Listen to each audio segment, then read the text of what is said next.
дверь. Среда, середина недели, но сегодня большой праздник. Мой друг Тёма, участник боевых действий, откуда вернуться живым большое счастье, должен вернуться домой. На часах 15:00. За окнами начало весны.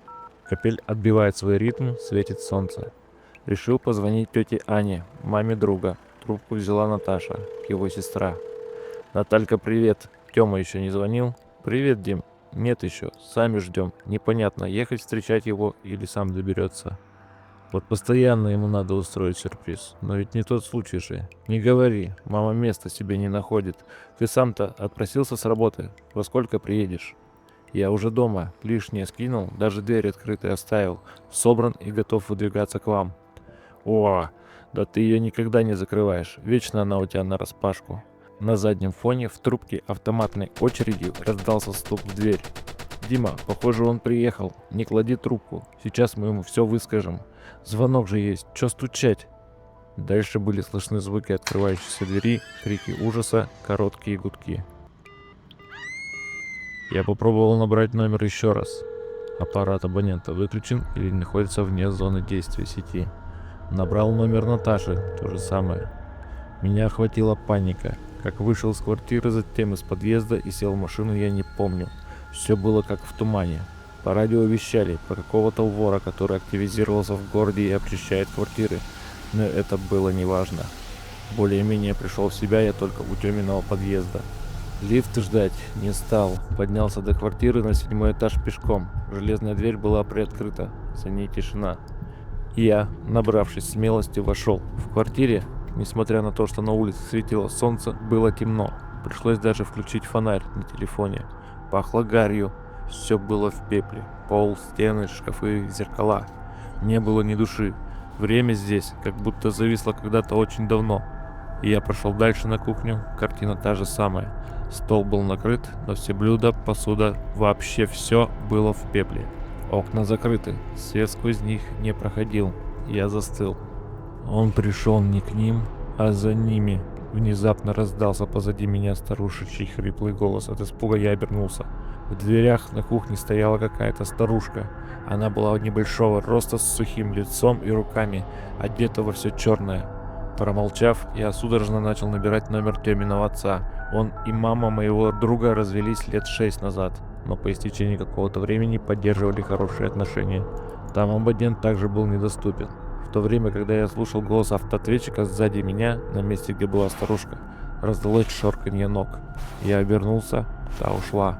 Мне стало не по себе, даже слегка подташнивало. Пришлось выйти на площадку, там никого не было. Тишина давила на уши. Я начал стучать ко всем соседям. Может, кто-то слышал, но никто не открыл. Это какая-то глупая шутка. Бредово, конечно, но так я пытался себя успокоить. Отец Артема жил недалеко. Я поехал к нему. Может, там что-то прояснится. Через короткое время я уже стоял у дверей. Та была не заперта. Из квартиры очень сильно пахло гарью. Я вошел. «Дядя Слава!» — окрикнул я, но никто не ответил. Прохожу дальше, по длинному коридору внутрь. Вокруг кромешная темнота, и очень сложно дышать. За спиной послышалось знакомое шорканье ног. Я повернулся в сторону звука, но там никого не было. Внезапно, раздражающим и пугающим скрипом послышался скрежет закрывающейся двери. Я даже вздрогнул, но тут же поспешил к выходу. Замок на двери уже почти захлопнулся сам, но для этого необходимо какое-то усилие снаружи. Я толкнул дверь и практически выпал в подъезд. Кое-как удержался на ногах. В подъезде было пусто, буквально ни души. Я начал нервничать и даже уже психовать, судорожно вспоминая номер телефона полиции. А на тот момент это было очень сложно вспомнить эти 3 цифры. Я безумно то блокировал, то разблокировал телефон. Руки дрожали, так что мой мобильник выпал из рук. И как раз в этот момент меня кто-то схватил. «Вот этот упырь, который по хатам шарится», — раздался суровый мужской голос. Я попытался что-то сказать, но у меня перехватило дыхание. Все было как в тумане. На мои руки одели наручники за спиной, нагнули меня и повели из подъезда. Все, на что я обратил внимание, так это неестественная для этого времени суток темнота на улице. Меня погрузили в серый полицейский УАЗ на заднее сиденье. Говорить я по-прежнему не мог. Меня словно что-то сдерживало.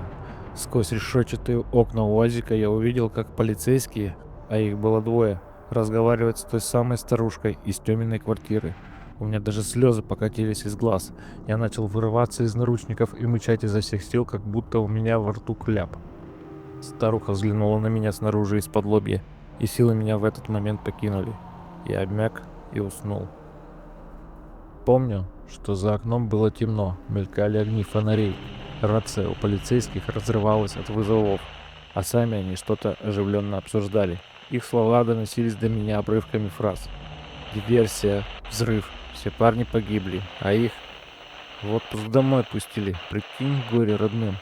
Тут еще эти обгорелые квартиры их родственников, всех на улицу выгонять надо, домой не заходить. Машина остановилась, меня освободили от наручников, запястья горели и ныли от боли. Из УАЗа меня просто вышвырнули, полиция уехала, а я обнаружил себя возле своего подъезда. Телефон так и остался в подъезде у дяди Славы. Почему меня отпустили, было загадкой. На меня накатывало что-то истерическое. Я старался это подавить. Я не понимал и не знал, что делать. Единственным источником связи сейчас оставался домашний телефон, который я до сих пор еще не отключил. Поднялся в свою квартиру. Дверь, как обычно, оставил открытой. Зашел в ванную, умылся. Вроде что-то начало проясняться. Я подошел к телефону, снял трубку и стоя слушал длинный гудок. Через какое-то время гудки стали короткими. Я вспомнил про Тему и его старый номер, нажал на кнопку отключения трубки и сразу же почувствовал запах гари. Лампочка в коридоре взорвалась, в подъезде послышалось уже знакомое шорканье ног. Дверь захлопнулась и автоматной очередью раздался стук в закрытую дверь.